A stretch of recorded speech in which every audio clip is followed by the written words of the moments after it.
आज हम बना रहे हैं नवरात्रों में खाने वाली सागारी थाली।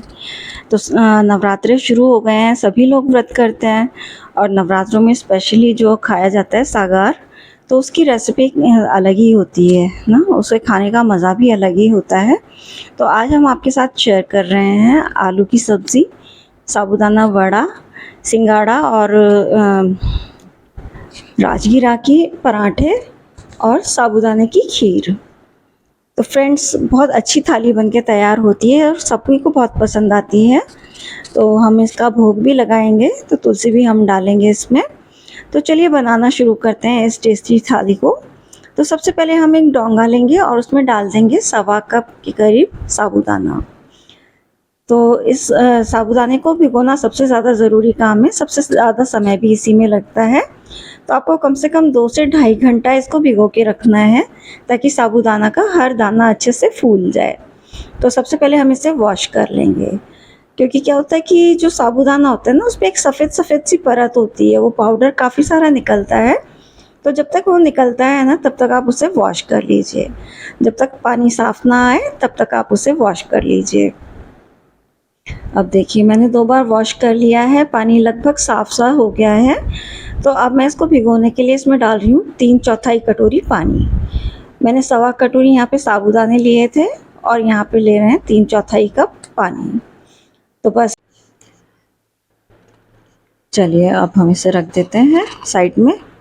और 2 घंटे बाद देखिए, एकदम साबूदाने ने सारा पानी पी लिया है जितना हमने डाला था, 3/4 कटोरी। और अब हम इसको दबा के भी दिखा देती हूँ मैं आपको कि बिल्कुल ये ना भीग चुके हैं और बिल्कुल मैश हुए जा रहे हैं। इसका मतलब है हमारे साबूदाने बहुत अच्छे से भीग गए हैं। चलिए जी, ये काम तो हमारा हो गया है। अब हम चलते हैं दूसरे काम की ओर। अब हम आलू उबालने रखते हैं। तो यहाँ पे मैंने कुकर में आलू लिए हैं 800 ग्राम। ये मैं 4 लोगों के लिए खाना बना रही हूँ और इसमें साबूदाना वड़ा भी बन जाएगा, आलू की सब्ज़ी भी बन जाएगी और पराठे भी बन जाएंगे। तो देखिए, मैंने इसमें पानी डाल दिया है। तो पानी बहुत ज़्यादा डालने की ज़रूरत नहीं है, 1 इंच ऊपर हो या 1.25 इंच ऊपर हो, बस इतना ही पानी काफ़ी है। तो ढक्कन लगाकर हम आलूओं को उबालने रख देते हैं। अब हम गैस पे रखते हैं एक कढ़ाई और उसमें डाल देते हैं 2 कटोरी मूंगफली। इन मूंगफलियों को हम ड्राई रोस्ट करेंगे, क्योंकि ये हम साबूदाने वड़े के अंदर डालने वाले हैं। और मैं थोड़ी सी ज़्यादा ही मूंगफली सेक रही हूँ, क्योंकि मूंगफली सेकी हुई काम आती रहती है। तो देखिए, अब हमने सेकना शुरू कर दिया। थोड़ी थोड़ी सी काली होने लगी है मूंगफली, लेकिन अभी थोड़ा सा और सेकना होगा हमें इसको। तो लगभग 2 से 3 मिनट के लिए हम और सेकेंगे, जब तक कि इसका छिलका बहुत ज़्यादा काला ना हो जाए। तो मूंगफलियों को हमें जलाना नहीं है, सिर्फ जो ऊपर का छिलका है वो ही काला होना चाहिए। तो मीडियम फ्लेम पे आप इसको रोस्ट कर लीजिए। अब हम देखिए बाकी तैयारी कर लेते हैं। मैंने यहाँ अदरक काट लिया, हरी मिर्ची काट लिया है, सफ़ेद नमक पीस लिया है और काली मिर्च भी पीस ली है। तो मैं सभी फ्रेश इंग्रेडिएंट ही यूज़ कर रही हूँ। और ये मूंगफली मैंने परात में निकाल के रख दी थी। देखिए, अब छिलका आराम से उतर रहा है, लेकिन मूंगफली हमारी जली नहीं है बिल्कुल, इसलिए मीडियम फ्लेम पर ही आप इसे पकाइए। तो चलिए, अब शुरू करते हैं हम खीर बनाना।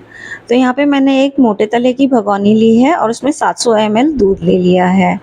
अब दूध में उबाल आने लगा है, तो हमने जो 1 कटोरी साबूदाना लिया है उसको हमने अच्छे से धो लिया है और धोने के बाद वो साबूदाना इसमें डाल दिया है। तो एक बार हम इसे अच्छे से चला देंगे और अच्छे से उबाल ले लेंगे। और जैसे ही उबाल आ जाता है, उसके बाद हम इसे लो करके गैस की फ्लेम को हम लो कर लेंगे और आराम से पकने देंगे। तब तक हम साबूदाना वड़ा की तैयारी कर लेते हैं। तो ये मैंने साबूदाने के अंदर डाल दिया है आधा डोंगा भरकर आलू, जिसको मैंने कस लिया है। और अब हम इसमें डाल देते हैं नमक। 1/4 चम्मच के करीब मैंने नमक डाल दिया है और 1/4 चम्मच के करीब ही यहाँ पे मैं काली मिर्च डाल रही हूँ। थोड़ी सी मात्रा में यहाँ पे हरी मिर्च डाल देंगे और थोड़ी सी ही अदरक डाल देंगे। तो हम नमक मिर्च आप अपने हिसाब से डाल सकते हैं। और साथ में मैंने आधा डोंगा ही डाल दिया है इसमें पिसी हुई मूंगफली। आप चाहें तो मूंगफली का चंक भी रख सकते हैं, चंकी फ्लेवर भी अच्छा लगता है जब बीच में मूंगफली के दाने आते हैं। तो लेकिन कई बार क्या होता है कि मूँगफली के दाने की वजह से फट जाते हैं बड़े, इसलिए मैंने थोड़ा बारीक किया है।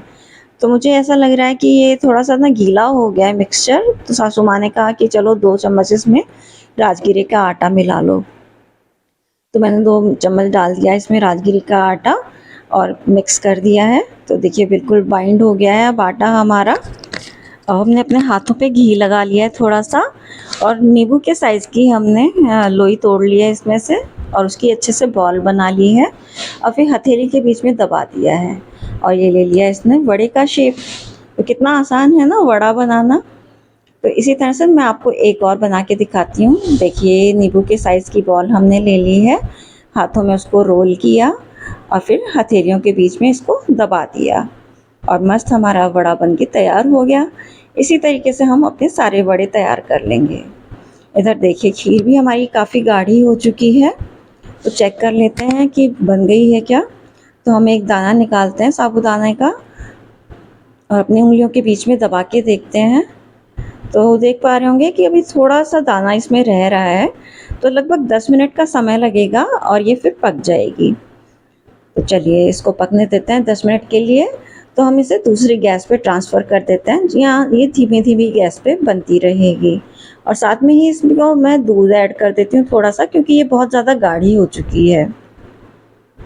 अब हम रख देते हैं इधर एक तवा। तो मैंने ये पैन लिया है नॉन स्टिक और इसमें डाल दिया है घी।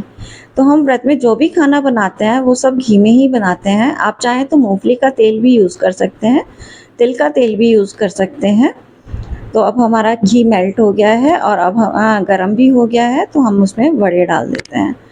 तो पैन में बनाने का यही फ़ायदा है कि एक साथ हमारे ना 5-6 आ जाते हैं। इसमें आ गए हैं 1, 2, 3, 4 7 पीस हमारे आ गए हैं, तो एक साथ हमारी 7 वड़े जो हैं सिक जाएँगे और वो शैलो फ्राई हो रहे हैं, तो डीप फ्राई वाला चक्कर भी नहीं है। घी बहुत ज़्यादा लगेगा भी नहीं, आप देख पाओगे कि देखिए सारे वड़े हमारे बन जाएँगे, लेकिन घी फिर भी ज़्यादा नहीं लगा है। तो जैसे ही ये नीचे से कलर थोड़ा-सा चेंज होता है, तो हम इनको पलट देते हैं। लेकिन जब ये एकदम से हमने डाले हों तो तुरंत से हमें नहीं पलटना है, वरना क्या होता है कि साबूदाना वड़ा फट जाएगा। तो थोड़ा-सा कलर आ जाए तभी आप इसे पलट दीजिए। तो देखिए हमारे कितने सुंदर सुनहरे कलर के ना वड़े बन के तैयार हो गए हैं। दिखने में ही लग रहा है कि ये कितने क्रिस्पी हैं, खाने में तो कितने मज़ेदार होंगे। तो एकदम सुपर क्रिस्पी हमारे वड़े बन के तैयार हो गए हैं। तो अब हम इन्हें निकाल लेंगे एक परात में। लीजिए, तो निकाल रहे हैं हम, परात में एक-एक करके निकाल देते हैं और इसी तरीके से इनको निकालने के बाद हम थोड़ा-सा घी को तेज़ गरम करेंगे और फिर सारा जो हमने वड़े और बना के रखे हुए हैं, जितने इसमें आ जाएँगे उतने डालकर फ्राई कर लेंगे। तो इस तरीके से हम अपने सारे वड़ों को बना लेते हैं। देखिए, तो उधर मेरी सासू माँ बना रही हैं वड़ों को, तो तब तक मैं यहाँ पे तैयारी कर लेती हूँ पराठे बनाने की। तो ये आधा आलू मैंने यहाँ पे घिस लिया है और इसमें डाल दिया है थोड़ा-सा पालक। ये हमारी बगिया का पालक है, तो सासू माँ ने बोला कि अपन थोड़ा पालक भी डाल देते हैं, अच्छा लगेगा हरा-हरा। तो अब इसमें हरी मिर्ची डाल देते हैं और अदरक भी डाल देते हैं। इसीलिए फ्रेंड्स सारी चीज़ों को एक साथ ही आप ना काट के रख लीजिए ताकि बार-बार काटना ना पड़े। अब इसमें मैं डाल रही हूँ 1 कटोरी राजगिरे का आटा और 2 कटोरी डाल रही हूँ सिंघाड़े का आटा। तो आप चाहें तो कोई भी आटा ले सकते हैं, चाहे तो पूरा सिंघाड़े के आटे से बना सकते हैं, चाहे कूटू के आटे से बना सकते हैं या कूटू और सिंघाड़े का भी आप मैच कर सकते हैं। जो आपको अवेलेबल हो आटा उसी को आप यूज़ कर लीजिए। तो इसमें मैंने नमक और मिर्च डाल दी है और अच्छे से सब चीज़ों को मिला लिया है। और जैसे अब ये पहले मैंने आलूओं के साथ सारी चीज़ों को अच्छे से मिक्स कर लिया है और थोड़ा-थोड़ा पानी डालकर हम इसका एक टाइट डो बना लेंगे। तो देखिए अब हम इधर डो हमारा रेस्ट कर रहा है, तब तक आलू की सब्ज़ी को भी छौंक लेते हैं। तो सासू माँ मेरी आलू की सब्ज़ी को छौंक रही हैं, तो उन्होंने थोड़ा-सा तेल लिया है। आलू की सब्ज़ी के लिए बहुत ज़्यादा तेल की ज़रूरत नहीं है और उसमें हरी मिर्च और अदरक डाल दी है और उसको अच्छे से सेक लिया है ताकि उसका कच्चापन पूरा निकल जाए। अब हमने इसमें डाल दिया है काली मिर्च और काली मिर्च को भी थोड़ी देर चला लेंगे, 20 सेकंड मुश्किल से। और फिर हमने जो बड़े बड़े आलू काट के रखे हुए हैं उनको इसमें डाल देते हैं और हल्का सा इसको भी रोस्ट कर लेते हैं। रोस्ट कर लेने से क्या होता है कि बहुत अच्छा फ्लेवर निकल के आता है आलू का। और अब हम डाल देते हैं इसमें नमक। तो नमक यहाँ पे हमने पौना चम्मच के करीब डाला है, आप अपने हिसाब से नमक डाल लीजिए। तो ये देखिए पीछे हमारे बड़े भी आपको दिखाई दे रहे होंगे। और ये हमारी खीर इधर तैयार हो गई है। तो इसमें हमने डाल दी है चीनी। तो जितने साबूदाने थे उससे हमने थोड़ी कम चीनी डाली है। साथ में आधा चम्मच मैंने डाल दिया है इलायची का पाउडर। और ये काजू बादाम थोड़े मैंने तोड़ के रखे थे वो डाल दिया है और केसर डाल दिया है। इन सब चीज़ों को हम बहुत अच्छे से इसमें मिक्स कर देंगे। और अब हम इसमें डाल देंगे किशमिश। अगर किशमिश आप पसंद करते हैं तो ही आप डालिए, नहीं तो कोई ज़रूरी नहीं है। तो मैंने इसको पहले कटोरी में डाल के पानी में धो लिया था और अब हम इस किशमिश को डाल देंगे। तो लीजिए हमारी खीर बिल्कुल तैयार हो गई है। तो वड़ा हमारा तैयार हो चुका है, खीर भी हमारी तैयार हो चुकी है और आलू की सब्ज़ी भी हमारी पक रही है। अब रह गई हैं पराठे बनाने। तो अब चलते हैं हम पराठा बनाने के लिए। तो देखिए सासू माँ मेरी पराठा बना रही हैं। तो एक पराठा तो उनका बन गया है पैन में। कितना सुंदर पराठा लग रहा है। तो फ्रेंड्स बहुत ज़्यादा घी में बनाने की ज़रूरत नहीं होती है, फिर खाना बहुत ज़्यादा हैवी हो जाता है। बनाने को हम पूड़ी भी बना सकते थे, लेकिन शैलो फ्राई करके हमने वड़े बना लिए हैं। तो फिर हमने सोचा या तो चीला बना लेते हैं या फिर पराठा बना लेते हैं। फिर सोचा चलो दही के साथ हम चीला नहीं खा के आज पराठे ही बना लेते हैं। तो फिर हमने पराठे का ही रख लिया प्रोग्राम। देखिए कितना सुंदर पराठा बन के तैयार हुआ है हमारा। ये लीजिए ये पराठा हमारा से गैस को हम निकाल देंगे और इसके बाद डाल देते हैं हम दूसरा पराठा और इसको भी सिकने देते हैं। तो जब तक ये सिक रहा है मैं कर लेती हूँ तैयारी अब। और हमने कुछ मूंगफली और बादाम भी तल लिए थे, तो उनके ऊपर हम काली मिर्च डाल देते हैं और नमक डाल देते हैं। और ये मेरे हस्बैंड को बहुत पसंद है साबूदाने के पापड़। तो चलिए अब हम थाली लगा लेते हैं। तो फ्रेंड्स अगर आपको ये रेसिपीज़ पसंद आती हैं तो प्लीज़ लाइक शेयर सब्सक्राइब ज़रूर से कीजिएगा। वीडियो को आपने एंड तक देखा उसके लिए बहुत बहुत धन्यवाद। तो आपको ये रेसिपी कैसी लगी तो आप मुझे कमेंट बॉक्स में ज़रूर से ये बताइएगा। तो देखिए हमने थाली में लगा दिया है आलू की सब्ज़ी, साबूदाना वड़ा, खीर भी आ गई है, दही भी आ गया है।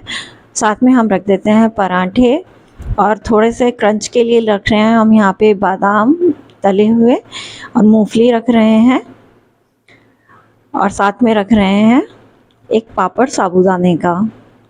तो इस तरह से हमारी पूरी थाली तैयार हो गई है। साथ में रख देंगे हम एक चम्मच और पानी का ग्लास। और भोग बिना तुलसी के तो अधूरा ही होता है, इसलिए हम एक एक तुलसी का पत्ता भी रख देते हैं। तो बस अब इसी तरीके से आप भी अपनी थाली बनाइए और एंजॉय कीजिए।